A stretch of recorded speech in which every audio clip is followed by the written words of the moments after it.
Assalamu alaikum wa rahmatullahi wa barakatuh, everybody. Welcome to the mental health first aid training with Wiser. And it is my pleasure and honor to be your moderator today. My name is Henry Hain, and I currently serve as the executive director of the Islamic Center of Greater Cincinnati. It's in Westchester, Cincinnati area in Ohio.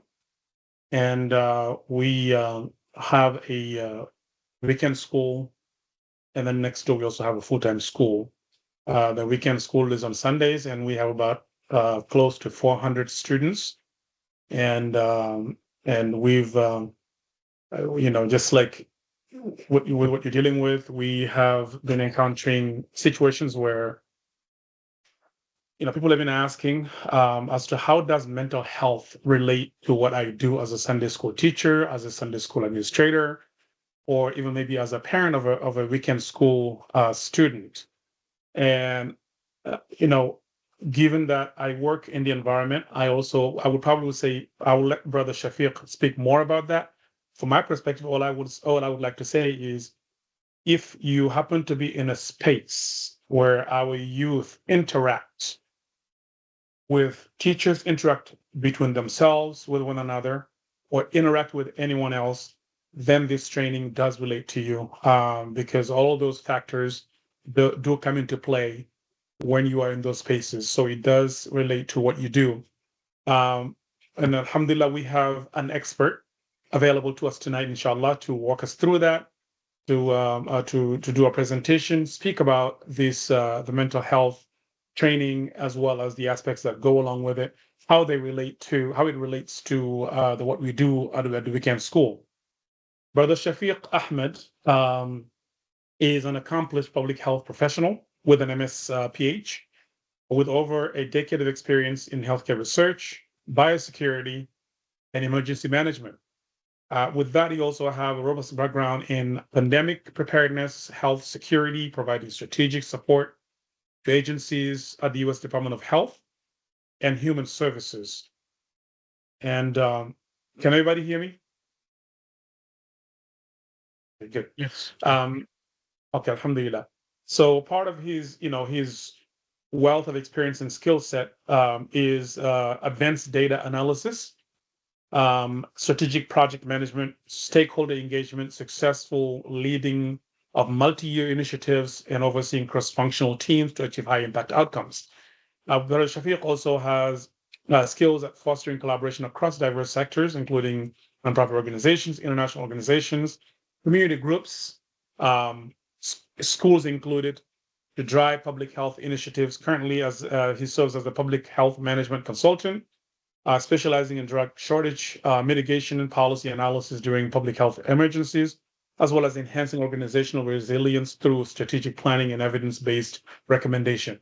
So, as you can see from his bio, we have with us today someone with whose experience, the breadth of experience is commendable, and is an expert in this field, who's going to, alhamdulillah, we'll have the pleasure to hear him talk about mental health, first aid, and all that comes along with it and how it relates to what we do, inshallah. Without further ado, I would like to introduce Brother Shafiq to go ahead and take over the floor and take us through this training, inshallah. Jazakumullah khair. And just Assalamu quickly, maybe alaikum. housekeeping items just quickly. Inshallah, if you have any questions, you can use the chat. And then I don't know what Brother Shafiq's preference is, whether to wait until the end for all the questions to come along. I think that probably would be better, because we have until 9:30 only, so about an hour and a half. And right now we have about an hour, 20 minutes. So maybe just hold the questions until the end, and then we can ask the questions, inshallah. Jazakumullah khair. Brother Shafiq, please go ahead. All right. Assalamu alaikum. Thank you so much for that introduction. Let me go ahead and share my screen.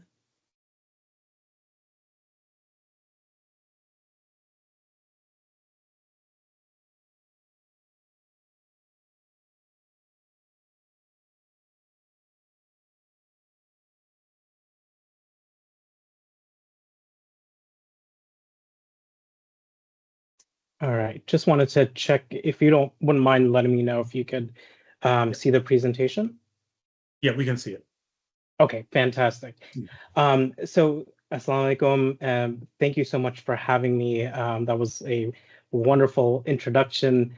I'm very humbled to be amongst educators, especially working in the Islamic school space. One of the things that was mentioned was the my work and doing work in pandemic preparedness. My relationship with AMP goes a long way, and one of the things I had the opportunity of doing was working with AMP and a national coalition of Muslim organizations to really tackle the COVID-19 pandemic with the Muslim community. One of the things we saw deeply was the fact that the Muslim community was often not included in research studies, not included in discussions of how those policies and changes to how we see education, congregations, how that impacts the Muslim community. So I had the honor of working with Islamic schools and organizations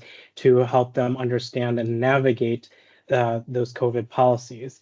And of course, one of the challenges that definitely came out of the COVID-19 pandemic was a sharp increase in the number of mental health issues affecting the Muslim community, not only just adults, but also children as well, including school-age children from elementary school all the way up to high schools and beyond.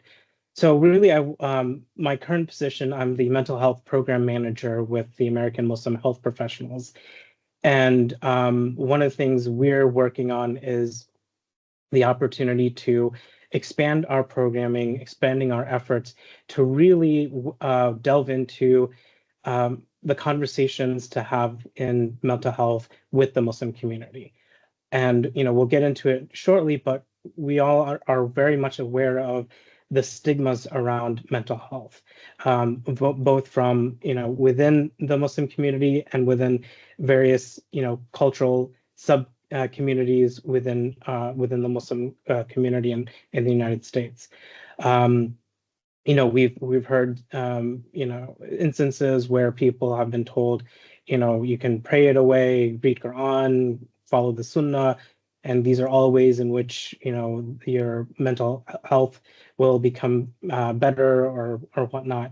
But really, the reality is that both Islam and our faith go hand in hand in how we deal with mental health. The Prophet ﷺ told us that we need to seek professional help in whatever it may be, people who are experts, people with knowledge, right? So it's very important to have this sort of discussion with the Muslim community, especially with Islamic school teachers, whether you are part of a Sunday school or a full-time institution teaching children. So a little bit about ourselves. So American Muslim Health Professionals, we've been around for over 20 years, and listed here our mission and vision. There are 3 areas that we focus on. One of them is policy and advocacy. The other is professional development, and the other is mental health. So from the policy and advocacy standpoint, we have a team that works on identifying issues, but not only at the federal level, but also sometimes at the local level, to be able to address and advocate for instances that are promoting the Muslim health and well-being, as well as issues that are important to us. So we also work on professional development. So we've held every conference that we have had last year. And it's something we plan on doing again. The conference itself focused on bringing greater attention to mental health and health-related issues within the Muslim community. So that's another thing we do. We also have local chapters in Chicago, Texas, New Orleans, and the DC, Maryland, Virginia area. So our mental health program, just wanted to show you a few things. One of the things that we do is mental health first aid training. These are things that we gear this training towards, teachers, parents, imams, youth leaders, and other community leaders. We try to provide culturally religious and responsive mental health education through this training. In addition to the first aid trainings, we also do mental health advocacy, hosting roundtables, having discussions, and meeting with our elected leaders to advocate for greater support of mental health, not just in the Muslim community, but a broader discussion with communities of all faiths, all cultures, as mental health does affect everyone and is not targeted for a single community. Like I mentioned, we also have hosted some conferences. We are active within the pool of other Muslim mental health organizations. So really supporting each other and providing resources to each other, but also to the Muslim community as well. So mental health challenges. The Muslim community is very diverse. And that's something, we can definitely, I know I can't see everyone on camera here, but just looking at our masajids, right? We go and when we travel to other areas, the Muslim community is not homogenous. And as a result, there are areas, especially not just metropolitan areas, but within the diverse realm of our Muslim community, there are, people who are suffering from mental health conditions. In a study from SAMHSA, 1 in 5 adults in the United States live with some sort of mental illness. And this could be ranging from anything as from depression and anxiety to other instances of bipolar disorder, eating disorders, and many others. So, but when it comes to the Muslim community, that increases to a lot more because of the stigma surrounding mental health. There are far fewer, opportunity, or Muslims are less likely to get professional help than non-Muslim Americans in the United States. And so what happens is that 50% of Americans live in areas where there is a mental health professional shortage. So what that means is that it becomes even more difficult for individuals to seek care from professionals. So one of the things we try to do is support Muslim community-based health organizations that do provide mental health services. So that could be something that's locally done or in a larger area. So one of the things we try to do in the mental health first aid training is bring about the importance of that understanding of the Muslim community. There are certain things that mental health providers may not fully understand when it comes to dealing with Muslims who are seeking care. And having that cultural competency is very important to have. And one of the things that the mental health first aid training does with AMP providing it is we provide that lens and that context to attendees.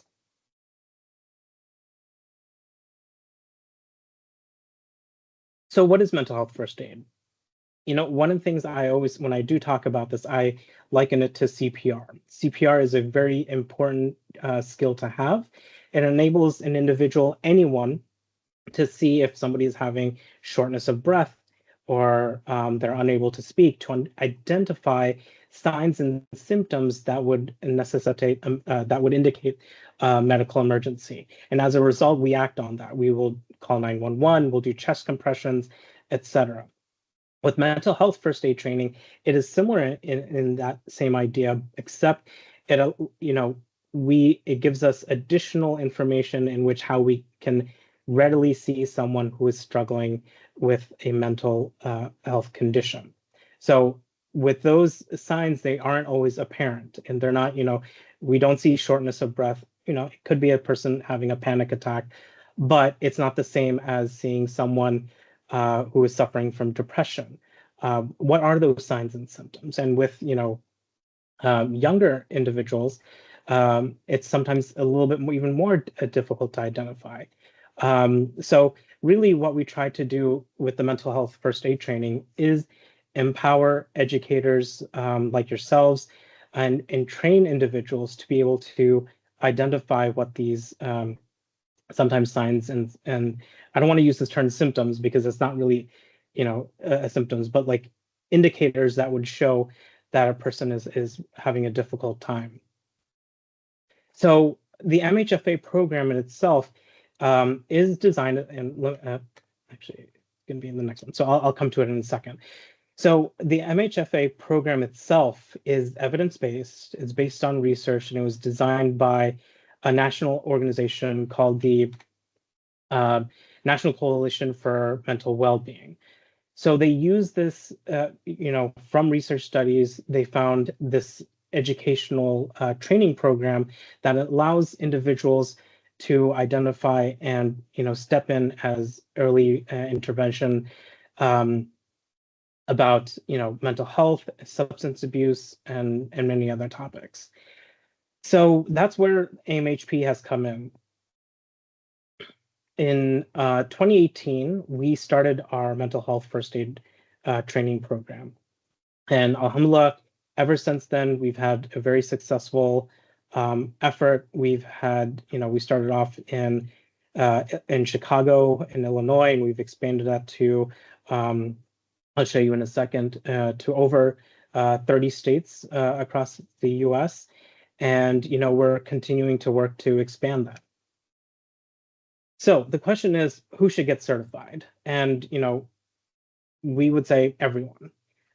It's important for, parents and family members to be able to see, it helps them to better understand, any sort of indicators within their family members or in their children or even themselves. Because sometimes you might, feel sad and you might say, okay, well, I'm just having an off day.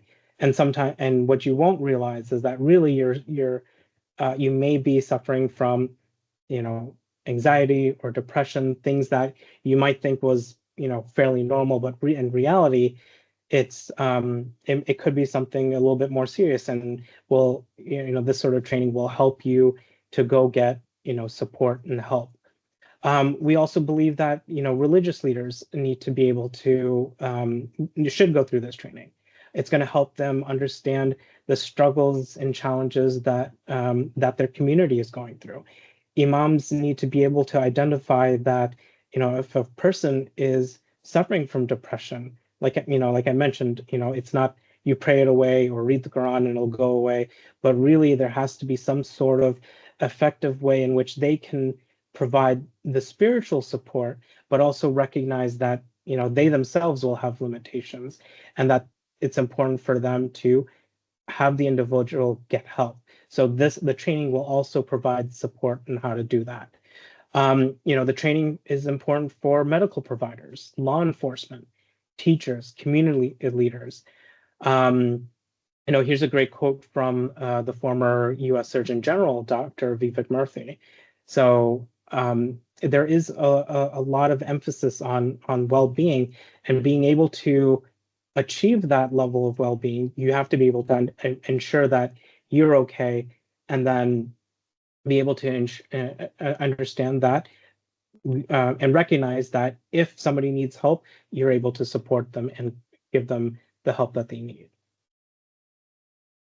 So the mental health first aid training, we have trained over 2,000 individuals across the US. And the highlighted states here show where we have done trainings. We have done over 250 trainings in 30 states. We have over 12 certified instructors, and we're looking to, train some more instructors to be able to carry out this important training. So this is where we believe the importance of mental health first aid. We try to, as an organization, optimize and enhance our training program by diversifying it with the organizations that we partner with the individuals we have doing the trainings and things like that. We also see the importance of the needs of the Muslim community and the shortage and the gap that's there in providing mental health services to the Muslim community. And so we are actively working towards, filling that gap to ensure that people are getting the help that they deserve. Um, and the other thing we believe is, we want to engage all sorts of types of organizations, just like Wiser, that will utilize this training to provide support and a needed service to the Muslim community at the local level, and to be able to have these important conversations about mental health, not just as educators like yourselves, but to have those conversations with imams and saying that, hey, we're seeing this trend in our youth and we want to address it, and to have those constructive conversations of, well, how do we get that help? How do we set this up? Not and it may include bringing in additional services that will support the youth, the children in our communities. So that's something we firmly believe in. And we've had all sorts of partnerships. Here's just a few. We want to continue to improve ourselves in the trainings that we do, as well as an organization. So I'm going to stop it right here and just and open it up to questions that you might have. So Henry, do we want to use the chat or use the Q&A function? Either way works for me. The Q&A question I think might actually work better. So if you can activate that, that would be great. Yeah.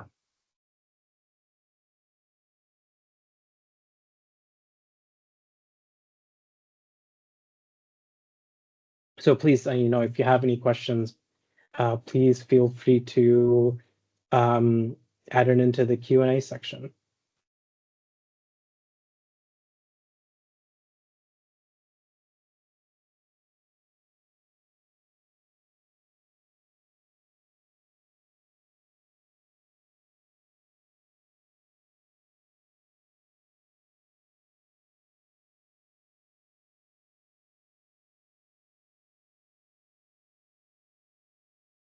Okay, let me start with the first question we got, like, how do we incorporate into weekend schools?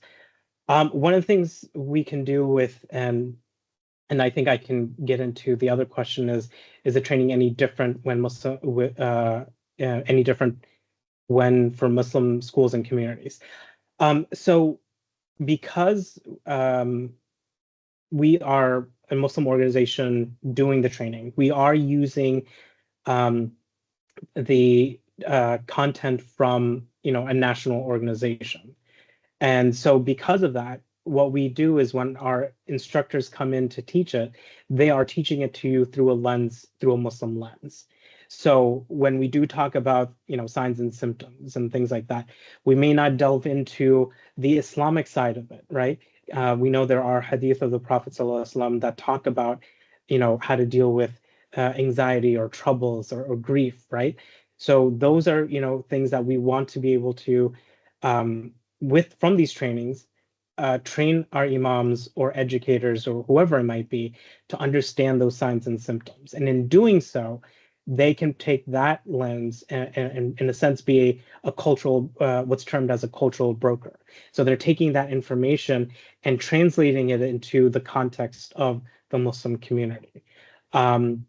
And in doing so, you're able to incorporate into your weekend Sunday schools or even your full-time schools themselves. So that's what that training is going to do. It's going to help you to identify whether, if a child starts getting withdrawn, doesn't participate in class, or maybe they might be acting up, again, depending on the age of the child or how they're behaving. Maybe they've all of a sudden started becoming disruptive or, withdrawing and not responding like they used to. And again, these are just like anecdotal examples, but I want to, emphasize that it's important that when you do this training, you can always take it back into your school or community.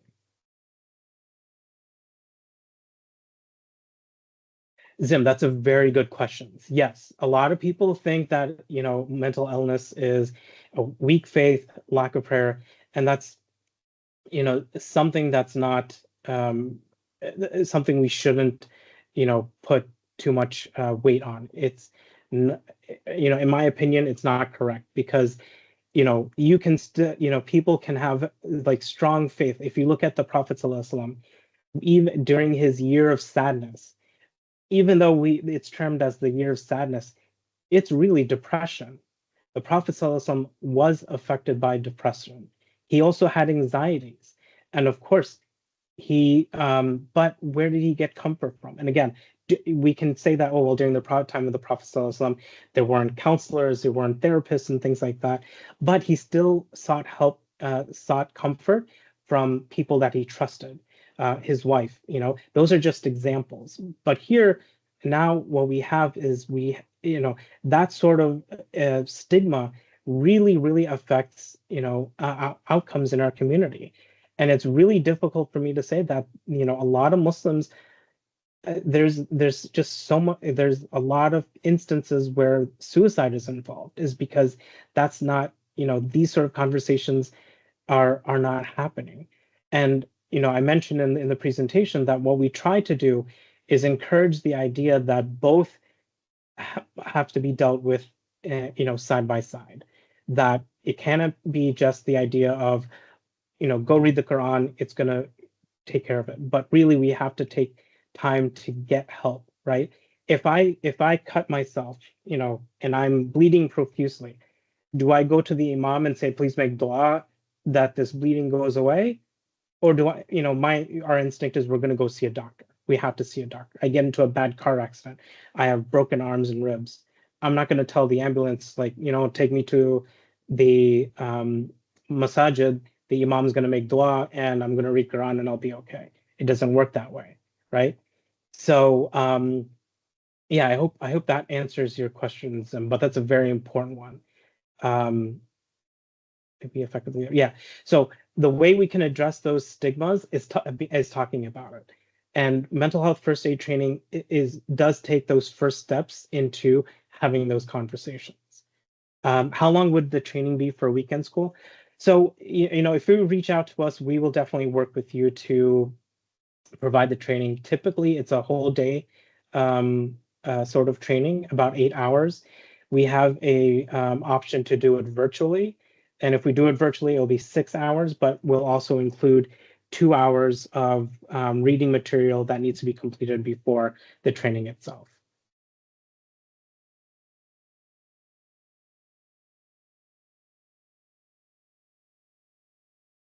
Sure. The director of ICOSF, if you want to reach out to me, I can definitely provide that to you in terms of what sort of items is covered. So, definitely, signs and symptoms, discussions about depression and anxiety, substance abuse. Those are just a few examples that are covered.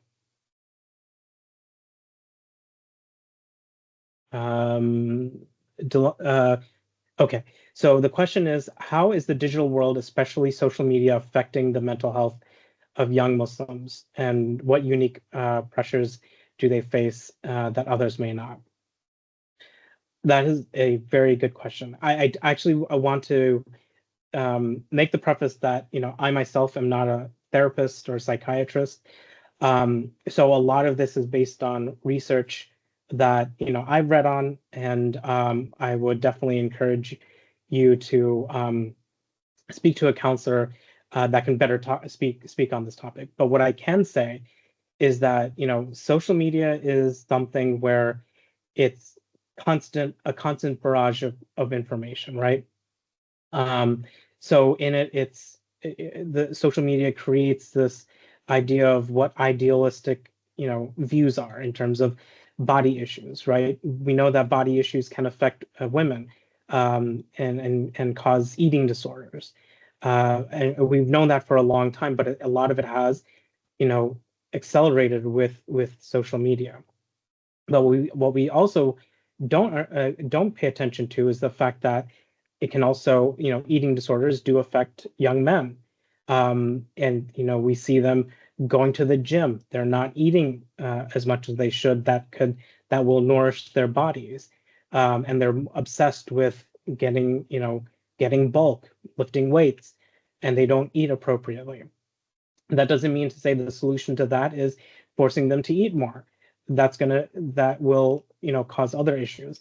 But to get to your point with regards to social media, it does affect young Muslims, right? It exposes them to a lot of information that they're not aware of and maybe have not had the opportunity to have in-depth conversations of. But I would also, you feel free to reach out to me and I can connect you with someone who can, add more depth to your question, inshallah.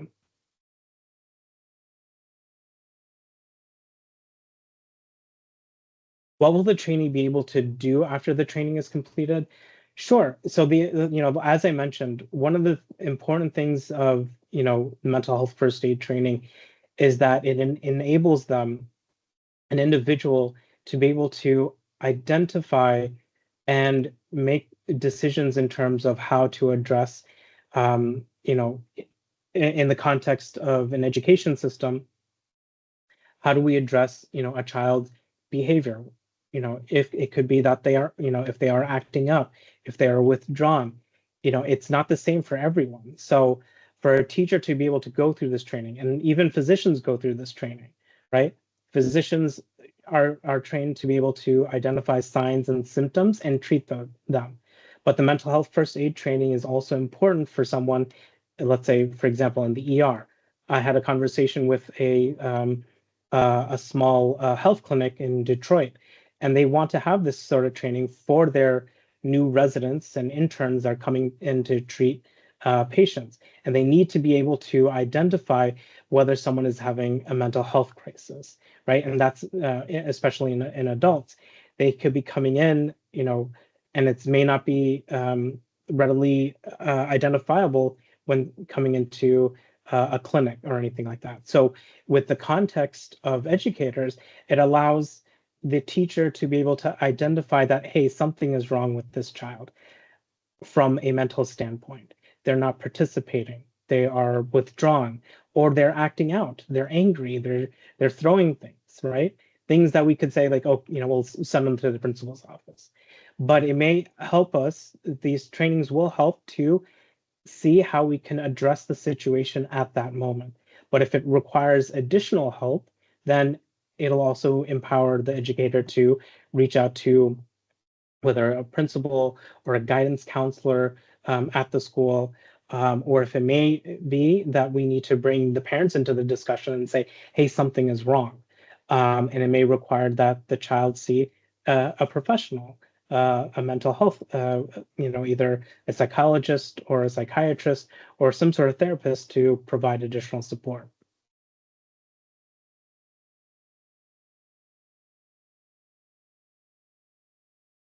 Safa, that's oh, sorry, I missed a question. So Muslims.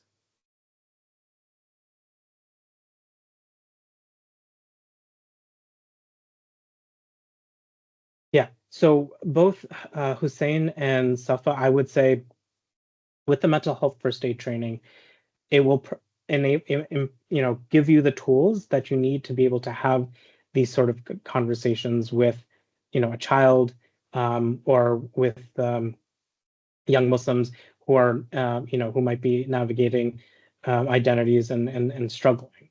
So, yeah.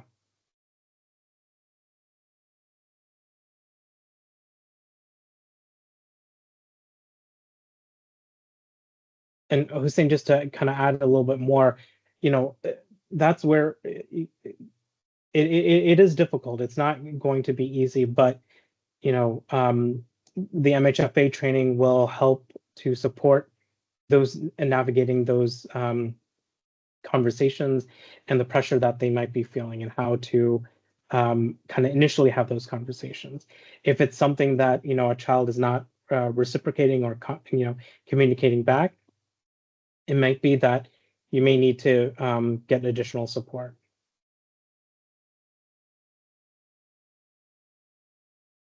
Yes, there is a cost associated with the training. And I'm not sure, I don't have a name for the director, but if you want to reach out to me, my um, email address is mentalhealth at amp.us.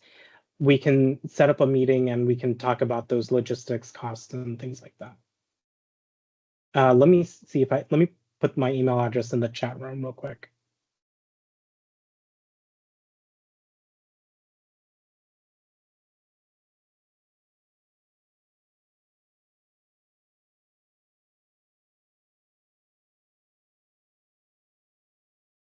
Okay.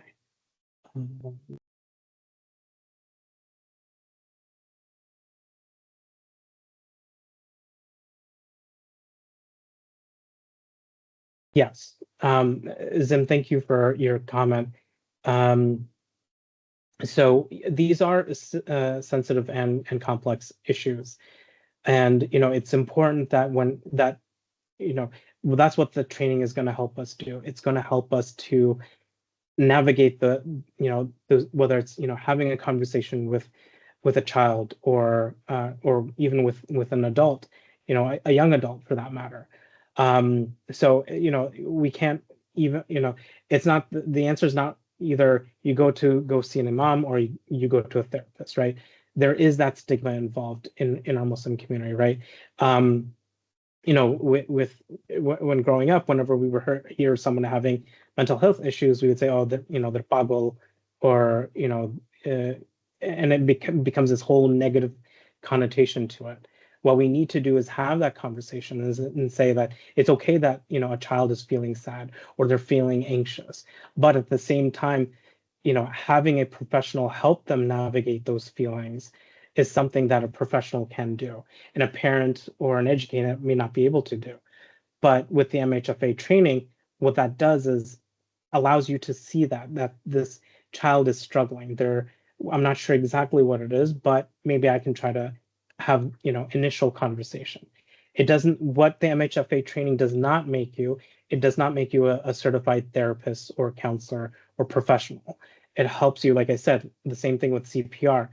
If you get the CPR training, it doesn't make you a doctor, right? But it does help you to sustain, doing chest compressions, right? You're sustaining them until the ambulance get there. They're the professionals. They're going to come in, continue the CPR, and take them to the closest hospital. So, I just want you to be mindful that when you do these trainings, it's to bring greater awareness and engagement in a sense, right? Allows you to have those conversations amongst other educators, right?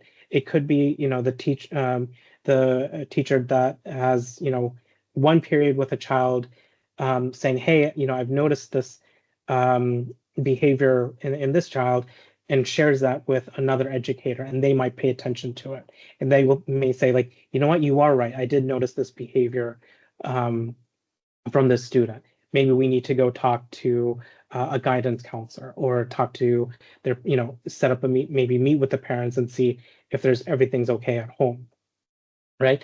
And again, it's possible that and again, it's a sensitive conversation if you're bringing into the parents, right? The parents may not share what's going on at home. We don't know, you know,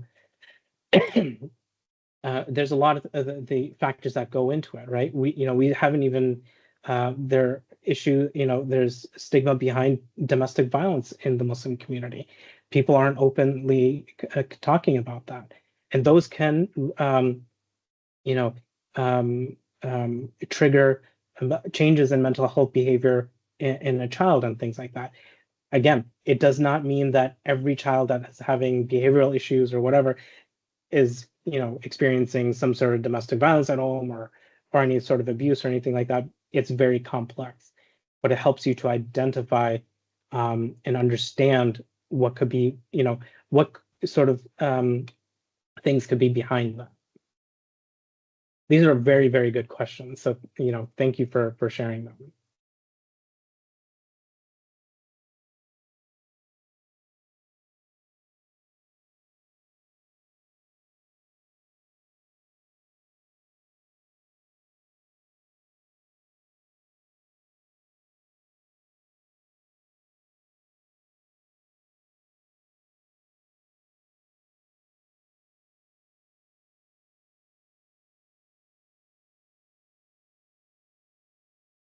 Any other questions?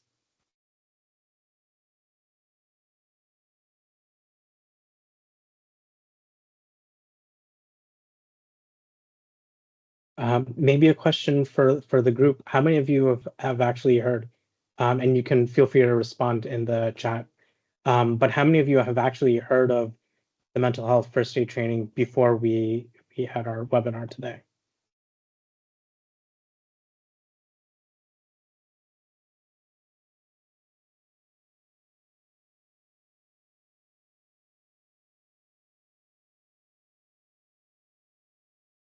Good, a few of you.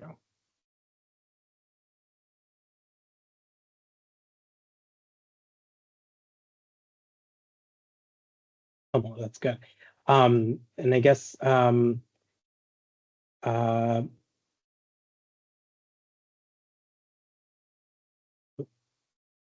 that's wonderful. Yeah, again, I want to keep it open for any additional questions.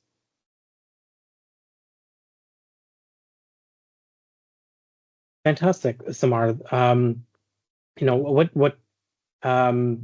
if you want to unmute your mic real quick, do you want to share what you've thought about the training?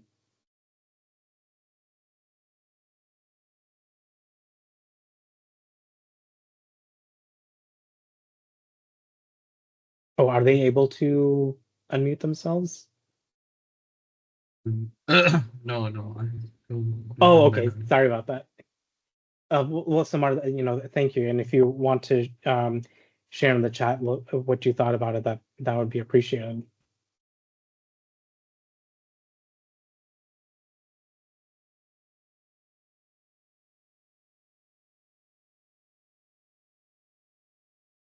Yeah, right now she can talk. I have given Oh, her permission. okay, fantastic.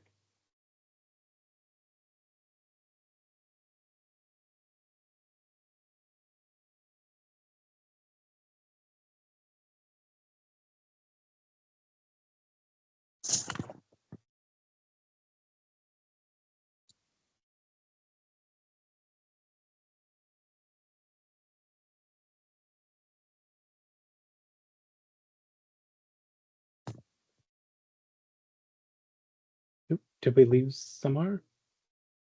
That's Oh. okay. Oh, okay. Oh, I can. Oh, you can hear me now. Yeah, Yes, I I can. did have that training actually, and our teachers in Sunday school also. We invited the same organization to give them the same training. In matter of fact, it was very uh, eye-opening to a lot of things. It helps a lot with our profession to be more inclusive, more understanding, and more aware of what's going on. Helps to go to the root and helps to, uh, have better understanding where is the behavior coming from, or how can you uh, deal with it, whether it's with the student itself or the family or the whole community together. I did had also the other training for preventing from suicide, uh, which is also was great help. Uh, you know, always being aware of mental illness and disability is great help if we are in the teaching field.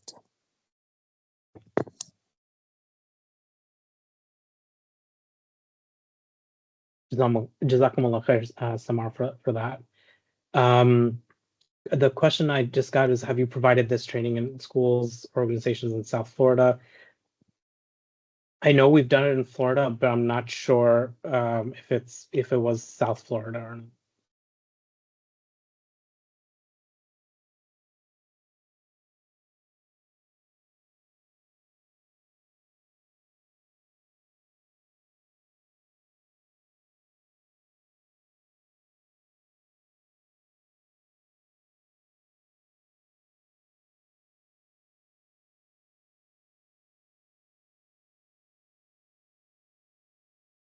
Any other questions or comments? Feel free to share the comments either in the chat or the Q&A forum.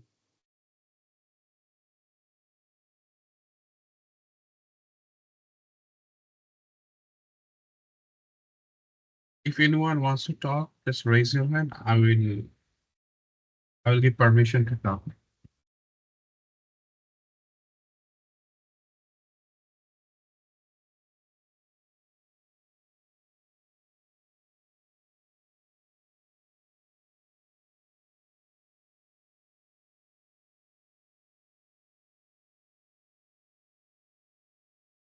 As we're waiting for if individuals want to chime in.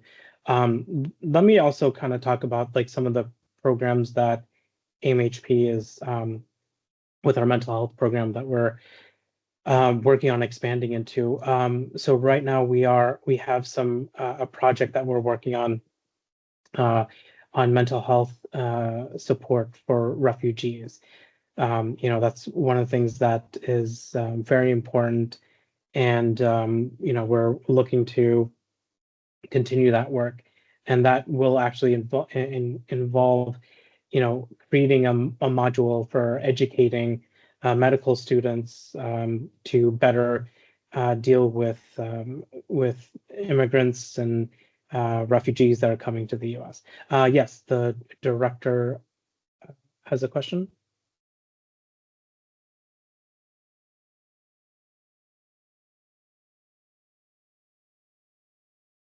Looks like someone has their hand raised. Director of ICOSF.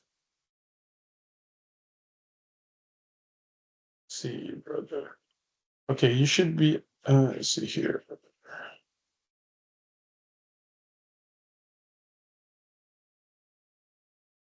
Yeah, I think you should be able to talk because I have given permission to talk.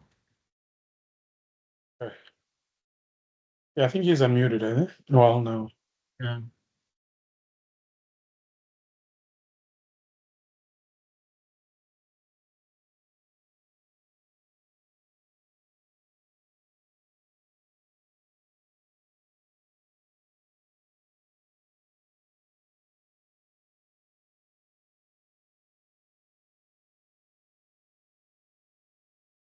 He's unmuted, so I'm not sure. Maybe he's having some technical difficulties, maybe.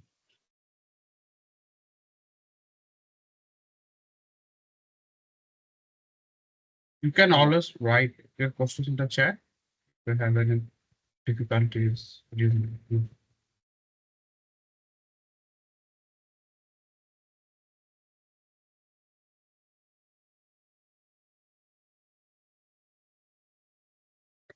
If you guys want to add in your chat, just maybe the state or location you guys are joining from, that kind of gives me a good feel of where everyone's from.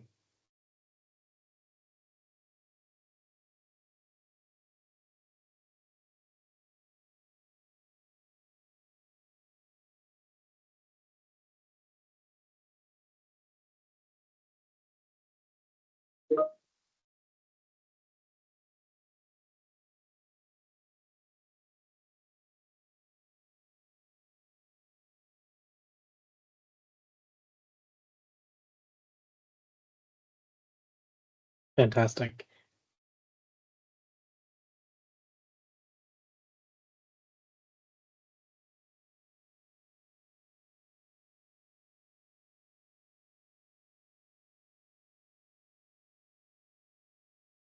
Oh wow, Arkansas. It looks like I don't think we've done a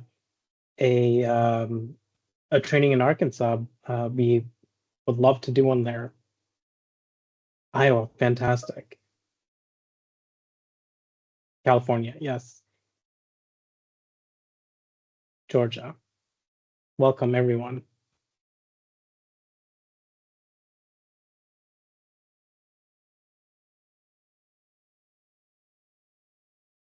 Looks like I think the only Arkansas and Iowa are states that we haven't done trainings in.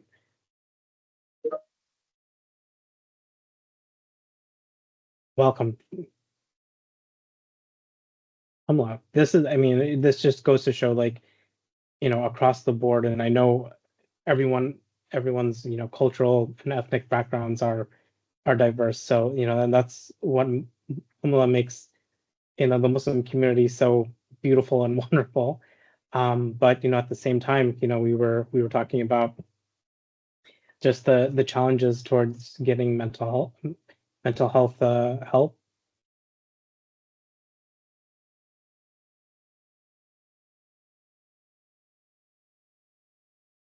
New Jersey, for example.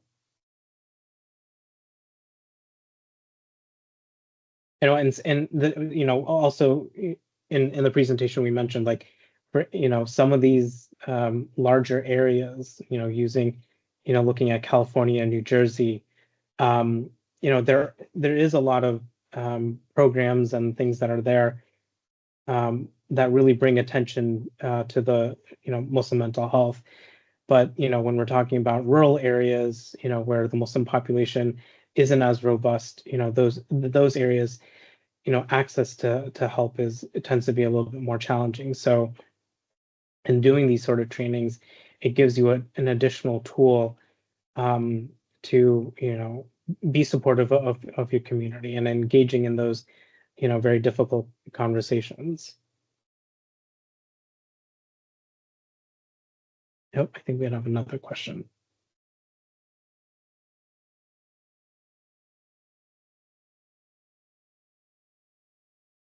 Do you have, okay, so the question from the director is, do you have what other teachers have said about the training so we can understand how they benefited from it? I know Samra had kind of shared some, I'm sorry, not Samra, Samar shared a few of her thoughts because she went through the training last year. I can talk to I believe we do collect feedback, so I can see what specifically teachers have said about it. But I know that just in general, there have been comments in terms of, this is a very useful training and helping people navigate those difficult conversations, and even being, and having those sensitivities towards, having conversations, identifying, individuals who may be struggling. So yeah, again, like, please feel free to shoot me an email. I'd be happy to provide you with more information. Any other questions?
So brother Shafiq, if there's no question, I can share that what we've done to kind of maybe give some ideas as to how to sometimes, because I know that to these kinds of trainings are very helpful because we've done it.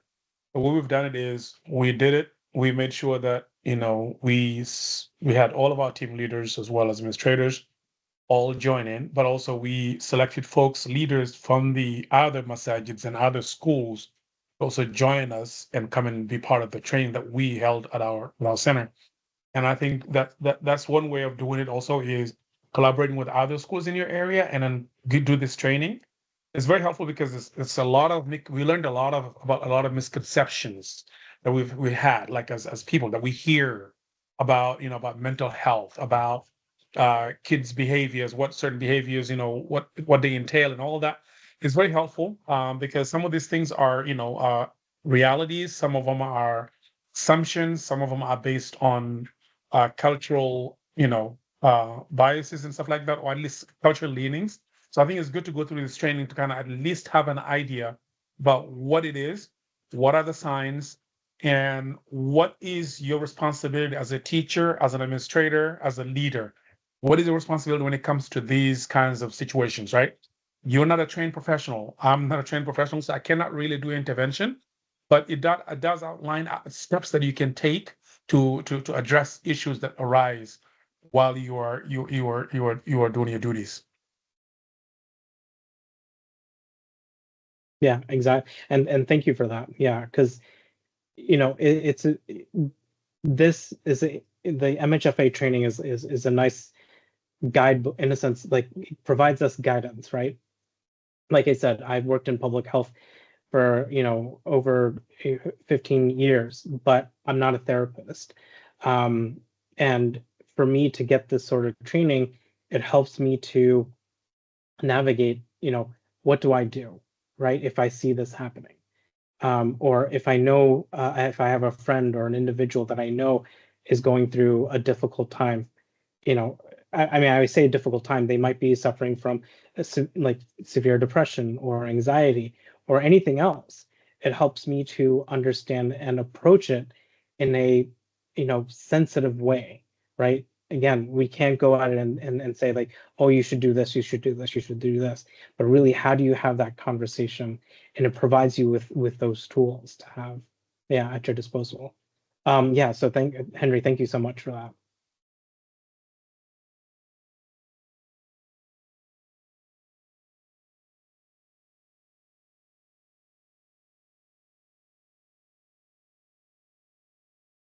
How does your training relate to other Muslim mental health organizations? So as I mentioned, the mental health first aid training is evidence-based. It is a standardized training that was developed by the National Council for Mental Well-being. So they created this curriculum. So when we do this training with your organization, what happens is, we'll set up, whatever date it is. And like Henry said, you can even invite your other local masajids or other local schools, because we try to have a good, diverse and good training session. We try to have, at least if we do it in person, a minimum of 20 individuals. If we do it virtually, a minimum of 15 registrants is important to have. And in doing so, you are able to, we get these textbooks that you can use as future reference. And so yeah, it's a standardized material. But where there's a difference is that we are Muslims teaching the Muslim leaders, teachers, educators, etc. Because if we had someone who wasn't Muslim, it's very hard to teach it in that lens, because they don't have a context of what sort of Muslim stigmas are in the Muslim community, or the cultural differences, right? So that's where we bring a unique perspective to this training. While there isn't a standardized, this is how you teach this training for Muslims, that's not built into the standard, but we bring that perspective to us to help guide those conversations during the training about how we handle certain situations.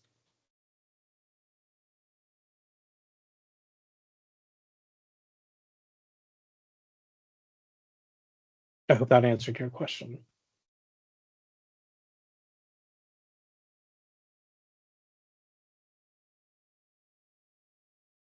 Any other questions?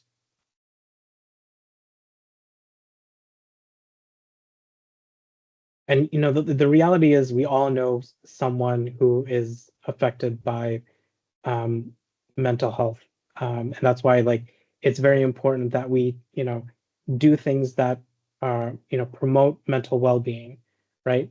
When we talk about mental illness, it affects the mind. And when it affects the mind, it can have impact on the body, right?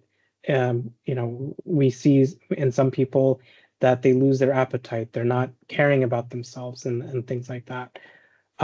So there are ways in which we can, have those discussions in our community about mental well-being, right? How do we ensure that our minds are clear, right?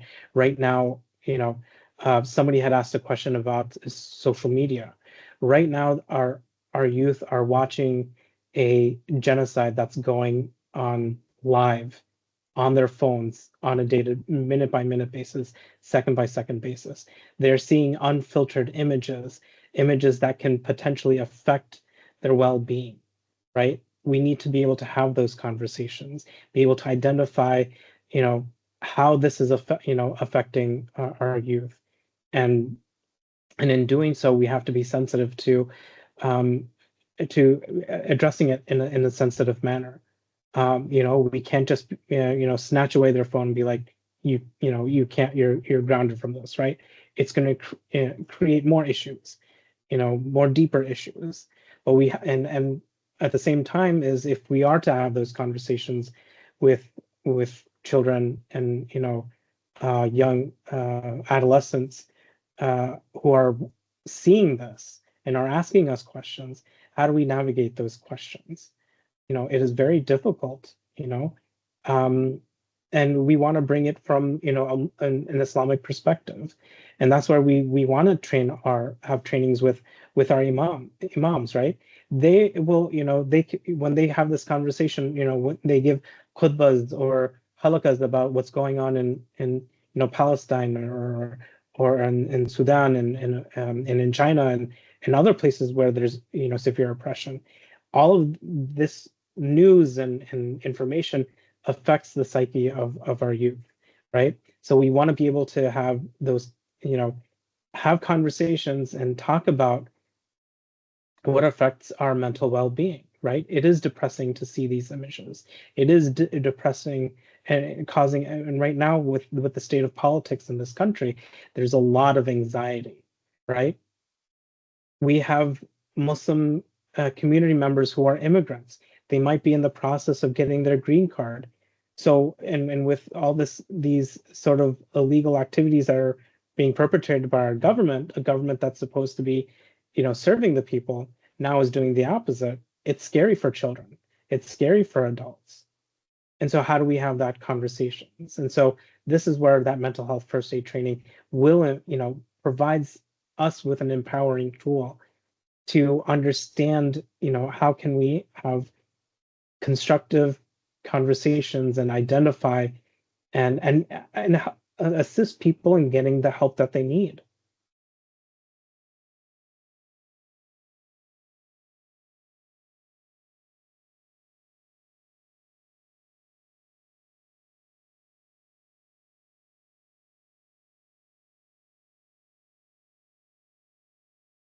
And while we wait on questions, if anyone has any comments they want to share, please feel free to use the chat. Our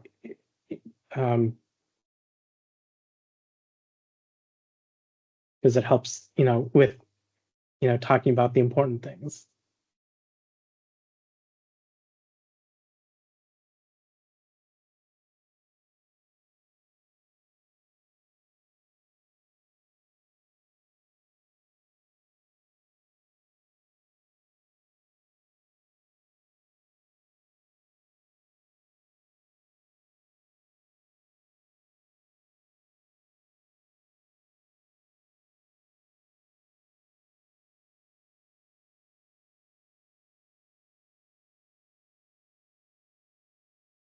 But I think there is no more questions. I think we can conclude our webinar.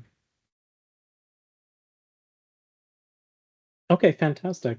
Again, I shared my email address. I'm happy to address any more questions that you might have after this webinar. Thank you again for listening. I really appreciate it. Absolutely. Thank you very much, Brother Shafiq. And I would like to thank everyone who attended. On behalf of Wiser, as well as American Muslim health professionals. We appreciate everybody seeing this topic as a topic that is worthy of your attention. And I urge everyone, on behalf of WISER, urge all of those who are dealing with kids, as part of their responsibilities, to take advantage of these trainings, because you do interact with folks who are dealing with these on a more regular basis than we are aware. So Jazakumullah khairan, and he shared his email address. Anyone who's interested can reach out to them directly. And please tune in also for more webinars from WISER. We'll provide as many as we can across different areas of expertise. Inshallah, we'll find experts in those areas, in those fields, bring those trainings and webinars to you, inshallah, as much as we can. Jazakumullah khairan, and thank you all for joining. Really quickly, I want to add one thing is, in this country, educators are very much underappreciated. I want everyone who joined today to understand that, as educators, you have a very difficult and challenging job. So I just want to say I appreciate all the things that you guys do as educators. My older sister is an educator, so I have a very deep appreciation for everything that you do. So Jazakallah khair. I hope that AMP can be supportive to our educators in the Islamic schools and weekend schools as well. So inshallah, Jazakallah khair. Inshallah. Thank you. Assalamu alaikum. Wa alaikum assalam.